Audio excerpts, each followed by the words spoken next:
Ectopic pregnancy అంటే ఏంటి? దీంతోనొచ్చే ఇబ్బందులనేవి ఏ విధంగా ఎదుర్కోవాలి? ఈ విషయాల గురించి మనం ఈరోజు తెలుసుకుందాము. హలో అండి, నేను doctor Maitreyi, fertility expert, Maitrisri fertility centre, Kukatpally, Hyderabad. నార్మల్గా ప్రెగ్నెన్సీ అనేది గర్భసంచిలో నిలవాలి. ఇది గర్భసంచి వరకు ఎంబ్రియో అనేది వచ్చే కన్నా ముందు ట్యూబ్లో ఈ ఎంబ్రియో ఫార్మేషన్ అనేది జరుగుతుంది.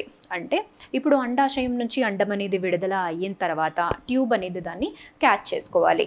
ఇక్కడ ఈ ట్యూబ్ ద్వారా ఎగ్ అనేది లోపలికి వెళ్తుంది. తర్వాత భార్యాభర్త కలిసినప్పుడు వీర్యకణాలు అనేవి గర్భసంచి లోపలి నుంచి ఎంటర్ అయ్యి ట్యూబ్లో ఎంబ్రియో అనేది ఫామ్ అవుతుంది. సో ట్యూబ్లో ఎంబ్రియో ఫామ్ అయిన తర్వాత అది మళ్ళీ గర్భసంచి వరకు వచ్చి గర్భసంచిలో అతుక్కోవాలి. అక్కడ మనకి ప్రెగ్నెన్సీ అనేది పాజిటివ్ అనేది వస్తుంది. సో ఆ గర్భసంచిలో ఈ 9 నెలలు అనేది బిడ్డ అనేది పెరుగుతుంది. ఇలా కాకుండా కొన్నిసార్లు ఏమవుతుంది అంటే గర్భసంచిలో కాకుండా ఈ ఎంబ్రియో అనేది వేరే చోటే అతుక్కుపోయి అక్కడే కొంచెం పెరుగుతుందన్నమాట. అలాంటి కేసెస్లోనే దీన్ని మనము ఎక్టోపిక్ ప్రెగ్నెన్సీ అంటాము. గర్భసంచిలో కాకుండా వేరే చోట్ల ప్రెగ్నెన్సీ నిలిచినప్పుడు దాన్ని ఆ సిచ్యువేషన్ని ఎక్టోపిక్ ప్రెగ్నెన్సీ అంటాము. సో ఇక్కడ గర్భసంచిలో కాకుండా ఎక్కడెక్కడ మనకి ప్రెగ్నెన్సీ నిలిచే అవకాశాలు అనేది ఉంటుంది. ఫస్ట్ దాంట్లో వచ్చేసి అన్నిటికన్నా ఎక్కువ శాతం ఈ ఎక్టోపిక్ ప్రెగ్నెన్సీలో మనం చూసేది ఏంటి అంటే ట్యూబల్ ఎక్టోపిక్. అంటే ట్యూబ్స్లో మనకి నిలిచిపోతుంది. గర్భసంచి పక్కన ఏదైతే ట్యూబ్ ఉంటుందో దానిలో ఎందుకు నిలుస్తుంది అంటే ఇప్పుడు ఫస్ట్ బేబీ అక్కడ ఫామ్ అవుతుంది, అక్కడి నుంచి వచ్చి గర్భసంచిలో అతకాలి. ఈ దారిలో ఏమవుతుంది, దాంట్లో ట్యూబ్లో మనకి కంటికి కనబడనివి సన్న హెయిర్ లైక్ స్ట్రక్చర్స్ ఉంటాయి, వాటిని సీలియా అంటాము. అవి దాన్ని ఎంబ్రియోని పుష్ చేయాలి గర్భసంచి వైపు. అవి ఏమైనా డ్యామేజెస్ ఉన్నా ట్యూబ్ అనేది దాన్ని ఫంక్షన్ అనేది కోల్పోయినా కానీ ఈ ఎంబ్రియో అనేది ట్యూబ్లోనే అతుక్కుపోతుంది అనమాట. గర్భసంచి వరకు రీచ్ అవ్వకుండా అక్కడే ఇంప్లాంట్ అయిపోయి కొన్ని రోజులు పెరిగిపోతుంది. అండ్ దీంట్లో వచ్చే కాంప్లికేషన్ అనేది ఏంటి, ఇప్పుడు గర్భసంచి అంటే ఇంత పెద్దగా ఉంటుంది, అది మస్క్యులర్ స్ట్రక్చర్. దీంట్లో అతుక్కున్నా కానీ గర్భసంచికి ఎక్స్పాండ్ అయ్యే కెపాసిటీ అనేది ఉంటుంది.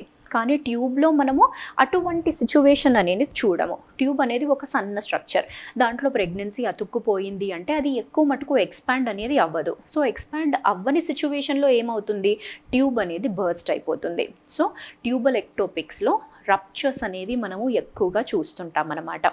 తర్వాత వచ్చేసి ట్యూబ్లో కాకుండా ఇంకా వేరే ఎక్కడెక్కడ ప్రెగ్నెన్సీ అనేది అతుక్కోవచ్చు. నెక్స్ట్ వచ్చేసి సర్వైకల్ ప్రెగ్నెన్సీ. అంటే గర్భసంచిలో కింద పార్ట్ ఏదైతే సర్విక్స్ అనేది ఉంటుందో ఈ సర్విక్స్లో వచ్చే ప్రెగ్నెన్సీని మనము సర్వైకల్ ప్రెగ్నెన్సీ అంటుంటాము. అంటే ఇక్కడ అతుక్కోకుండా ఎంబ్రియో అనేది కిందికి జారిపోయింది, కిందికి జారిపోయి గర్భసంచి ముఖద్వారం ఏదైతే ఉంటుందో సర్విక్స్ అక్కడ అతుక్కుపోతుంది. ఇక్కడ కూడా మనకి అక్కడ ఎక్కువ ఎక్స్పాన్షన్ కెపాసిటీ అనేది ఉండదన్నమాట. దీంట్లో కూడా కాంప్లికేషన్స్ అనేవి వస్తాయి. అండ్ సర్వైకల్ ప్రెగ్నెన్సీలో ఇంకొకటి ఐవీఎఫ్ కన్సెప్షన్స్లో కూడా వచ్చే ఛాన్సెస్ ఉంటాయి. ఎంబ్రియో ట్రాన్స్ఫర్ అనేది చేసినప్పుడు కొన్నిసార్లు గర్భసంచి ఎక్కువ మొబిలిటీ ఉన్నప్పుడు అది కాంట్రాక్షన్స్ అయినప్పుడు ఎంబ్రియో కిందికి జారే అవకాశం అనేది ఉండొచ్చు అనమాట. నెక్స్ట్ వచ్చేసి ఓవేరియన్. అంటే అండాశయంలో నిలవచ్చు, ట్యూబ్లో కాకుండా ట్యూబ్ నుంచి వచ్చేసి అది మళ్ళీ ఓవరీలో కూడా నిలిచే అవకాశము అనేది ఉంటుంది. ఇక్కడ కూడా అది రప్చర్ అయ్యే ఛాన్సెస్ అనేవి ఉంటాయండి. తర్వాత వచ్చేసి స్కార్ ఎక్టోపిక్స్.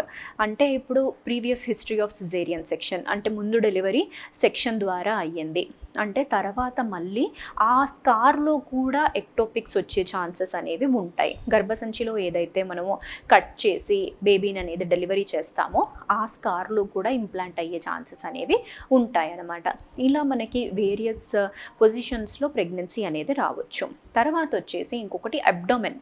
కొన్నిసార్లు ఎంబ్రియో అనేది ట్యూబ్లో ఫామ్ అయిన తర్వాత లోపల పెరిటోనియంలో అంటే పొట్టలో అబ్డోమెన్లో కూడా ప్రెగ్నెన్సీలు నిలిచిన ఛాన్సెస్ అనేవి మనము చూస్తుంటాము. ఇవన్నీ అనేది అంటే కరెక్ట్ ప్రెగ్నెన్సీ అనేది కాదనమాట. ఎప్పుడైనా ప్రెగ్నెన్సీ గర్భసంచిలో నిలిచింది, అక్కడ కంటిన్యూయేషన్ అనేది ప్రాపర్గా అయ్యింది అంటే అది హెల్దీ ప్రెగ్నెన్సీ.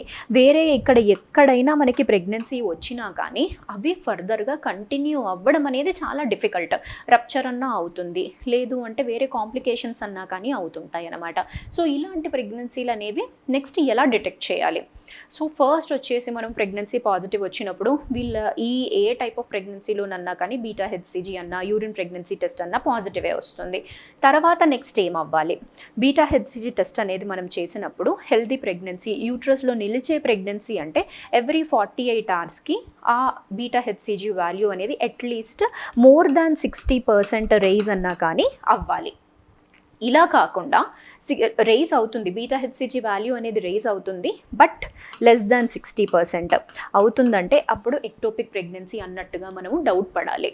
అలాంటి వాళ్ళకి స్కాన్ చేసినప్పుడు ప్రాపర్గా చూడాలి గర్భసంచిలో అసలు శాక్ ఉందా లేదా అనేది ఇంపార్టెంట్. శాక్ కనిపించడం లేదు గర్భసంచిలో అంటే శాక్ ఎక్కడ ఉంది అనేది మనము వెతకాలి. వెతికితే అప్పుడు మనకు ఇలాంటి పొజిషన్స్లో ఏమన్నా ప్రెగ్నెన్సీ కనిపిస్తుందా అనేది చూడాలి. ఎర్లీ ప్రెగ్నెన్సీలే ఉన్నాయి, హార్ట్ బీట్ ఇంకా రాలేదు, చాలా ఎర్లీ వీక్స్ ఉన్నాయి అంటే అప్పుడు ఇలాంటి ఏవైనా ప్రెగ్నెన్సీలు ఉన్నా కానీ టర్మినేషన్కి వెళ్ళాలి. మెడికల్ మేనేజ్మెంట్ ఉంటుంది, సర్జికల్ ఉంటుంది. దానికి డిపెండింగ్ అపాన్ క్రైటీరియా ఒకవేళ ఎర్లీ వీక్స్ ఉన్నాయి, హార్ట్ బీట్ రాలేదు అంటే మెడికల్ మేనేజ్మెంట్ వెళ్ళొచ్చు. కొన్ని ఇంజెక్షన్స్ అనేది తీసుకోవాల్సి వస్తుంది. తీసుకున్న తర్వాత మానిటర్ చేసుకొని అది ప్రెగ్నెన్సీ అనేది పోయిందా లేదా చెక్ చేసుకోవాలి. నెక్స్ట్ వచ్చేసి హార్ట్ బీట్ వచ్చేసింది, రప్చర్ ఛాన్సెస్ ఉన్నాయి, ఆరల్స్ రప్చర్ అయ్యింది అంటే ఇలాంటి కేసెస్లో మాత్రము సర్జికల్ మేనేజ్మెంట్కి వెళ్ళాలి. లాప్రోస్కోపీ ద్వారా కూడా తీసేసుకోవచ్చు.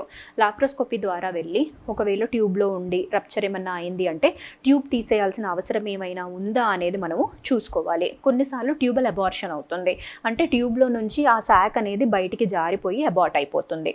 అలాంటి కేసెస్లో లాప్రోస్కోపీ చేసుకొని అబ్డోమెన్ అంతా వాష్ చేసుకోవాలి. సో ఇలా మనకి మేనేజ్మెంట్ అనేది డిపెండ్ అవుతుందండి.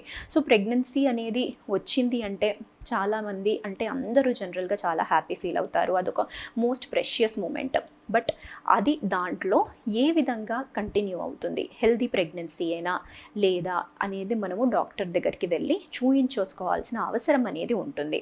మీకు ఇన్ కేస్ ఏమైనా ప్రీవియస్ హిస్టరీ ఆఫ్ సర్జరీస్ అయినా కానీ లేదు అంటే ట్యూబ్స్ ఏమైనా బ్లాక్ ఉన్నాయి, అలాంటివి ఏమైనా హిస్టరీలు ఏమైనా ఉన్నాయి అంటే డెఫినెట్గా మీరు కొంచెం జాగ్రత్తగా ప్రెగ్నెన్సీ పాజిటివ్ వచ్చిన తర్వాత మానిటర్ చేసుకోవాలి. అండ్ ఒకసారి ఎక్టోపిక్ ప్రెగ్నెన్సీ వచ్చిందంటే మళ్ళీ రేట్ ఆఫ్ రికరెన్స్ అనేది కూడా చాలా ఎక్కువగా ఉంటుంది. సో అలాంటి కేసెస్లో కూడా ప్రెగ్నెన్సీ పాజిటివ్ వచ్చిన తర్వాత చాలా జాగ్రత్తగా ఫాలోఅప్స్ అనేవి డాక్టర్ దగ్గర చేయించుకొని అవుట్కమ్ అనేది చూసుకోండి.